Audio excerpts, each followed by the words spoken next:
Bonjour à tous, c'est Romain, vous êtes sur Job Teaser et vous regardez The Big Talk. Aujourd'hui, on va vous aider à décrypter le secteur de l'énergie avec mon invitée.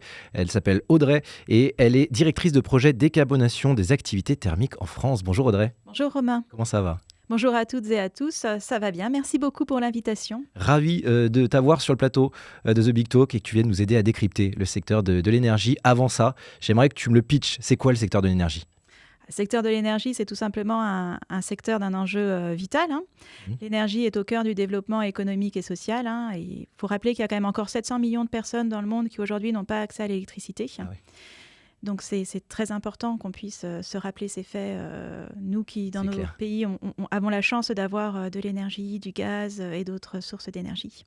Et puis c'est également un secteur stratégique, puisque c'est le premier émetteur de CO2.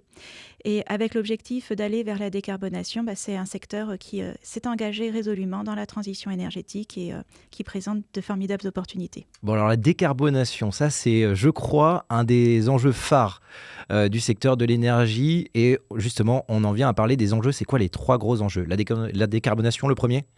Oui, la décarbonation, c'est plus qu'un enjeu, je dirais même, c'est un Ok. impératif aujourd'hui. Ok, Puisque l'objectif, c'est d'aller vers la neutralité carbone à horizon 2050, selon beaucoup Ok. de politiques publiques. donc assurer la transition énergétique. Assurer la transition énergétique, la transformation également énergétique. Et puis pour une entreprise comme Engie, ça veut dire deux choses. Ça veut dire à la fois se décarboner en tant qu'entreprise, Ouais. mais également décarboner, aider les clients à se décarboner. D'accord. Et comment on fait ça? Alors, se décarboner soi-même, c'est décarboner notre mix.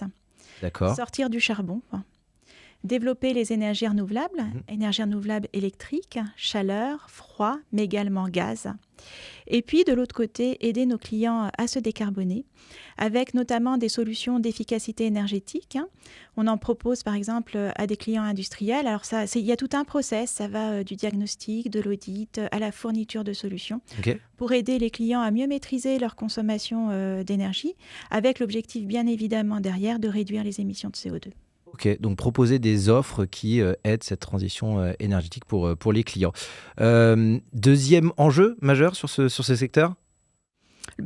Son corollaire, je l'ai brièvement abordé, c'est le développement massif des énergies renouvelables. Ouais, alors là, on n'entend parler que de ça en ce moment. Effectivement, développer les énergies renouvelables.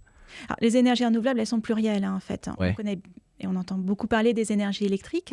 Effectivement, les voitures électriques, là, on en entend beaucoup parler. On entend parler d'éoliennes aussi, beaucoup. Éolien, offshore ou onshore, Ouais. solaire, hydraulique, et puis d'autres énergies de la mer, par exemple. Ouais. Mais il n'y a pas que ça en énergie renouvelable finalement. Non, tout à fait. Il y a également la chaleur et le froid renouvelable. Et puis, il y a également les gaz renouvelables qui se développent, que ce soit du biogaz, du méthane de synthèse ou de l'hydrogène. Ok. Et est-ce qu'il y a d'autres sources d'énergie? Où est-ce qu'on peut la produire, cette énergie-là? Les gaz renouvelables, ouais. ce sont des gaz qui sont produits localement, en fait. Alors, par exemple, le biogaz, il est produit principalement dans un pays comme la France sur des installations agricoles. Donc, c'est des déchets agricoles ou du fumier d'animaux qui sont mis dans des méthaniseurs. Et ça marche un peu comme le compost, pour simplifier les choses. Et puis, on récupère du biogaz qui est ensuite transporté, utilisé, qui a les mêmes caractéristiques que le gaz naturel, mais qui, effectivement, est produit localement. Est-ce que c'est ça qu'on parle de gaz vert? Oui, tout à fait. D'accord. Gaz renouvelable, gaz vert. Ok, ça marche. Un troisième enjeu, alors là, il y a un terme que tu voulais évoquer, c'est la soutenabilité. Et qu'est-ce que c'est la soutenabilité? La soutenabilité, ça peut paraître un terme un peu ardu. Ouais. Mais en fait, comme on est dans des processus de transformation, de transition forts de nos systèmes et qu'on connaît des mutations profondes, on a un impératif d'un mot qu'on emploie beaucoup en sociologie qui est le mot de résilience. Ouais. Résilience, ça veut dire qu'il faut que le système il soit en mesure de fournir l'électricité dont les clients ont besoin en permanence. D'accord. Et il faut que cette énergie, elle reste à un coût abordable pour les consommateurs et qu'elle permette d'accompagner le développement économique des industriels et des entreprises. Okay. Et donc, en même temps que les énergies se développent, en même temps que le mix énergétique se transforme, l'un des enjeux fondamentaux, c'est de veiller à ce que ces transformations, elles se fassent de façon résiliente et soutenable. Ok, super. Moi, ce que j'aimerais qu'on évoque un petit peu, c'est les clichés qu'on entend beaucoup. Et quand on parle d'énergie, c'est vrai qu'il y a un premier cliché, on en parlait tout à l'heure avec les voitures électriques, c'est le premier exemple qui m'est venu en tête. Un des premiers clichés qu'on entend, c'est demain, tout sera électrique. C'est un peu un cliché finalement. Je dirais que c'est presque un fantasme. C'est un fantasme presque. Oui, parce qu'en fait, les usages s'électrifient. Ouais. Mais il y a des usages qui restent difficiles à électrifier. Ok, lesquels? Par exemple, l'industrie. Certains processus industriels, quand on a besoin de chaleur à des températures très élevées, il est difficile de les électrifier. Parce que c'est trop coûteux en consommation, c'est ça? C'est coûteux, même le processus en lui-même D'accord. est plus compliqué s'il était électrifié. Il y a également la mobilité lourde. Ouais. On parle beaucoup des véhicules électriques, mais plutôt des véhicules électriques légers, parce qu'il y a le poids des batteries également à prendre en compte. Pour la mobilité lourde, ça reste plus compliqué. Vas-y, je t'en prie, pardon. Et donc, voilà.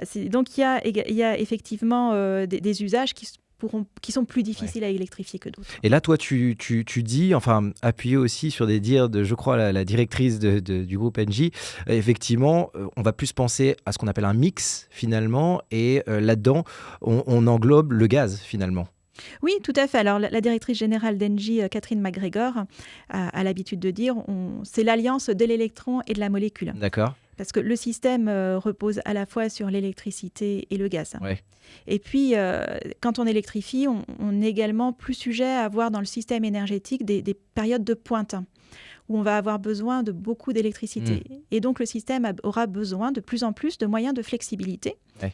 Ces moyens de flexibilité peuvent être fournis par des centrales à gaz décarbonées. On a parlé par exemple du biométhane ou de l'hydrogène qui peuvent aussi décarboner les centrales de production d'électricité ou alors d'importants systèmes de batteries. Ok, et puis effectivement, ça c'est peut-être le prochain mix européen finalement entre l'électricité et le gaz. D'ailleurs, on parle de gaz et on pense souvent que le gaz n'est qu'une énergie fossile finalement, mais pas que en fait. Alors, avant, en fait, le gaz qui était dans les infrastructures, dans les réseaux de gaz, c'était effectivement à 100% du gaz naturel qui était d'origine fossile. Mais toi, tu l'as expliqué, effectivement, maintenant avec les biogaz, c'est pas que des énergies fossiles, on peut les renouveler finalement. Oui, parce qu'aujourd'hui, on a cette alternative. Ouais. C'est depuis quelques années, on a cette alternative, cette possibilité et ce développement qui s'accélère de plus en plus du gaz renouvelable. Alors, dans un pays comme la France, aujourd'hui, la consommation de gaz renouvelable, elle est encore dans des proportions assez réduites. On est de l'ordre de 2% à peu près à l'heure actuelle. Ça marche. Mais le développement est à un rythme soutenu. Pour donner une idée du rythme, aujourd'hui en France, un méthaniseur est mis en service tous les 2 jours. Ah oui, quand même. Donc ça va dans le bon sens finalement. Tout à fait. Ok. Tout à fait. Et on espère d'ici 2030 avoir un rythme tel qu'on puisse remplir une ambition d'avoir 20% de biogaz dans les réseaux pour la consommation de gaz. Et il y a quelque chose dont on parle aussi en ce moment, c'est l'hydrogène. Est-ce que tu peux nous dire un mot là-dessus ? Oui, tout à fait. L'hydrogène est également un autre gaz renouvelable. Ouais. Et c'est un vrai secteur d'avenir. On en entend beaucoup parler parce qu'il y a beaucoup de pays partout dans le monde qui ont pris des feuilles de route hydrogène et qui ont annoncé des investissements massifs en faveur de l'hydrogène. On entend beaucoup, les prochaines voitures seront à l'hydrogène finalement. Alors, je ne suis pas Madame Irma non plus, mais l'hydrogène est une solution également pour pouvoir décarboner certains des usages dont on a parlé justement. Et alors, que ce soit le biométhane ou l'hydrogène, ce qui est intéressant, c'est que certes, ils ne sont pas produits de la même manière que le gaz fossile, d'origine fossile, mais ils en gardent toutes les caractéristiques. Et donc, ils sont transportables, ils sont stockables, ils sont utilisables dans les infrastructures existantes. Donc, on peut utiliser tous les réseaux, les infrastructures, en les adaptant au gaz renouvelable, biogaz et hydrogène. Et j'aime cette expression qui est de dire que jusqu'à présent, le gaz était importé et fossile et que demain, il sera plutôt local et vert. Bon, on espère en tout cas. Et un dernier cliché qu'on entend beaucoup, alors là, c'est plus lié au métier, aux formations. On entend beaucoup, l'énergie, c'est un secteur que d'ingénieurs finalement. Ah, ça serait un peu trop réducteur de dire ça, hein. C'est un métier où il y a énormément de caractéristiques techniques et technologiques et qui offre de très belles opportunités pour les ingénieurs. Mais au fur et à mesure que l'énergie se diversifie, les métiers se diversifient également. Et aujourd'hui, on a une diversification de métiers, une diversification des compétences et également une diversification des parcours professionnels. Cool, trop bien. Est-ce que tu as des exemples de métiers comme ça? En fait, finalement, les entreprises de l'énergie, ça reste des entreprises, donc forcément, il y a besoin de marketing, de communication, de finance, donc ça, c'est sûr qu'il y en a besoin. Est-ce que tu as d'autres exemples de métiers comme ça auxquels on ne penserait pas? Oui, alors je vais peut-être citer 2 exemples qui sont des métiers un peu plus spécialisés. Tout d'abord, les conseillers énergie. Tout bêtement, finalement. Oui, tout à fait. Qui travaillent avec les administrations, les collectivités, les entreprises, les clients, pour les aider dans leur stratégie énergétique. Qui sont peut-être plus des profils commerciaux? Oui, tout à fait. Exactement. Et puis, un autre métier qui est également les dispatchers, les traders, les agrégateurs, qui, eux, en fait, gèrent les marchés, gèrent les risques, proposent des solutions d'efficacité énergétique et qui, même tous ces métiers, s'ils ne sont pas des métiers totalement inédits, sont en pleine transformation, en pleine évolution, sont des compétences très recherchées aujourd'hui. On parle de transformation. Si on se projette un peu dans quelques années, allez, j'allais dire mois, mais allez, on se projette un peu plus loin, années, 1 année, 2 années, 3 années, 5 années, 10 années. Quels sont les prochains enjeux sur le secteur de l'énergie? Alors, le premier, c'est vraiment de gérer le temps long. Effectivement, en parlant d'années, on parle de temps long. Donc là, c'est même pas 10, c'est plus, c'est encore plus. Les scénarios qui sont établis aujourd'hui par les institutions sont des scénarios de décarbonation à horizon 2050. Oui, donc c'est bien plus. On parle de 30 ans, en fait, parce que les systèmes énergétiques sont des systèmes complexes qui nécessitent une adaptation. Et donc, il y a un certain nombre d'incertitudes, d'aléas qui sont liés également à ce temps long. Il est important de garder des options ouvertes. Il ne faut pas se fermer des portes aujourd'hui dans les scénarios de décarbonation. Au contraire, je dirais qu'il faut s'en ménager suffisamment pour accueillir les innovations technologiques. Aujourd'hui, par exemple, on a des innovations qui ne sont peut-être pas encore matures, mais qui vont pouvoir devenir compétitives d'ici quelques années et qui pourront être des ruptures technologiques qui vont apporter des évolutions fondamentales. Et l'un des enjeux, c'est effectivement de préparer cet avenir, de co-construire ces innovations et puis de leur permettre d'apporter la meilleure énergie au coût le plus abordable possible. Ouais, donc vraiment pas se fermer de porte et tester le plus possible en fait et rester agile finalement, j'ai envie de dire, à l'évolution l'évolution de la société finalement. Tout à fait, tout à fait. Les attentes sociales et sociétales évoluent. L'énergie évolue en parallèle. Et effectivement, tu parlais, Romain, de tests. C'est fondamental, quand on parle de scénarios, de pouvoir tester leur résistance. Parce que forcément, il y a plein de choses qui peuvent se passer dans les années, dans les décennies à venir. Et il est très important, justement, que les scénarios puissent être robustes aux différents aléas, aussi bien en risque qu'en opportunité. Et c'est pour ça qu'il est important également de garder un mix énergétique équilibré, parce que c'est un mix qui permet de contrer certains de ces aléas, justement. Je cherche un autre mot que contrer, mais parce qu'il permet, plus c'est équilibré, plus ça permet effectivement d'avoir des solutions ouvertes dans les années qui viendront. Et il y a un levier essentiel aussi qui va venir aider cette transition énergétique, c'est le digital. Et c'est une chose que tu voulais mettre en avant aussi. Ah oui, tout à fait, parce qu'effectivement, avec le développement des énergies renouvelables, avec ces transformations, le digital, le numérique, aujourd'hui, c'est un champ d'opportunités très important. Et le digital ne s'arrête pas seulement au métier de l'IT, de la gestion IT, mais également à l'intelligence artificielle, la cybersécurité. On a aujourd'hui, l'actualité fournit d'exemples justement sur tous ces sujets, et on a aujourd'hui de vrais projets pour accompagner les transformations du système énergétique à travers également ces métiers. Oui, parce que l'intelligence artificielle va peut-être venir, parce que c'est vrai qu'il y a beaucoup de data qui va rentrer en jeu et qui va peut-être venir pouvoir trier cette data et vous proposer... Tout à fait, l'intelligence artificielle, ça permet d'analyser les datas fournies par les infrastructures, de les piloter au mieux et puis d'optimiser les systèmes. Et enfin, troisième enjeu, finalement, c'est de se dire qui va nous aider à faire ça ? Qui va nous aider, finalement, c'est les talents. Et là, il y a pas mal de questions aussi qui se posent sur quel talent va venir vous rejoindre aussi pour piloter cette transition énergétique. Ah oui, les talents, ils sont divers. On a besoin, je dirais, de tous les talents Aujourd'hui, le champ des possibles est très ouvert. Et ces talents, ça va du bac jusqu'au master et doctorat. Ok, carrément. Ah oui, on recrute sur tous les métiers, à tous les niveaux. Et en plus, on peut vraiment, dans des entreprises de l'énergie, offrir des très beaux parcours. Des parcours qui, en plus, peuvent être géographiquement diverses. Ok. Parce que, comme j'ai expliqué tout à l'heure, avec le développement des énergies renouvelables, il y a de plus en plus de solutions locales dans les territoires qui se mettent en place. Et donc, les parcours également évoluent.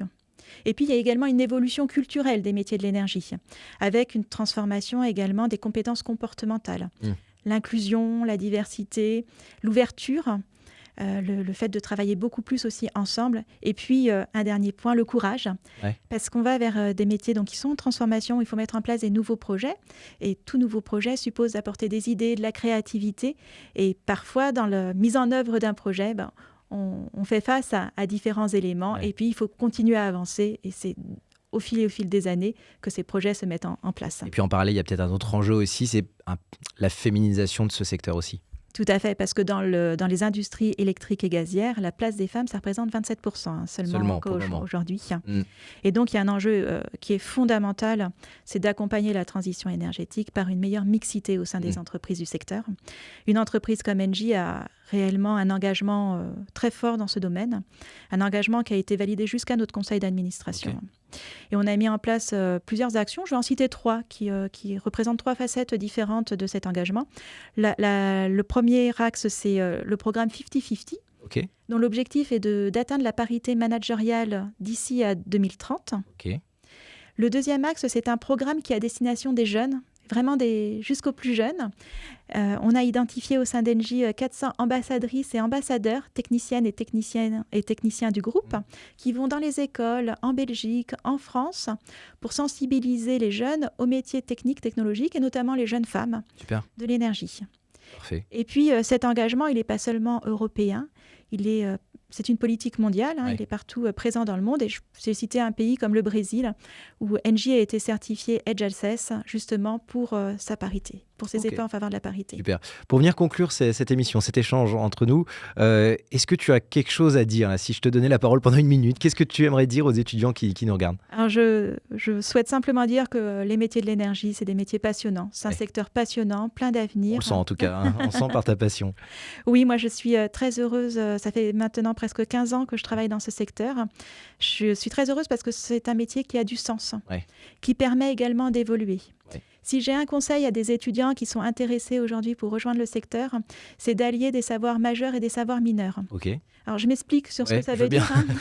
Ça veut dire, par exemple, avoir des expertises techniques et technologiques tout en ayant une bonne compréhension des enjeux socio-économiques. Et inversement. Moi, par exemple, qui ai une formation beaucoup plus Sciences Po et droit, j'ai passé ces dernières années à travailler justement ma compréhension des technologies et gagner en compétences dans ces domaines. Et puis, j'ai la chance dans mon métier sur la décarbonation des activités thermiques de travailler avec des ingénieurs, des informaticiens, des juristes, des RH, voilà, toute une palette de métiers, parce que c'est aussi par là qu'on peut apprendre des autres et puis soi-même apporter ce qu'on peut aux autres. Et ça, je trouve que c'est fondamental, c'est une belle opportunité. Parfait. Merci beaucoup. Merci de nous avoir aidés à décrypter ce secteur et de nous avoir donné des enjeux futurs sur ce secteur. Merci beaucoup Audrey. Merci beaucoup Romain. Alors si je peux dire un dernier mot pour conclure, alors, pour ceux et celles qui seraient intéressés, vous pouvez venir sur le site Engie, engie.com, notre page carrière. La page Job Teaser d'Engie aussi, effectivement. Et puis si vous souhaitez plus de renseignements, je suis tout à fait disponible et joignable via LinkedIn et je serai ravie de vous répondre. Super, merci pour eux en tout cas. Merci à vous tous de nous avoir regardés, j'espère que ça vous aura intéressé. Donc rendez-vous sur la page Job Teaser du groupe Engie, ou alors si vous voulez poser des questions directement à Audrey, rendez-vous sur sa page LinkedIn. Quant à nous, on se retrouve très bientôt pour un nouveau numéro de The Big Talk, évidemment sur Job Teaser. Bye bye.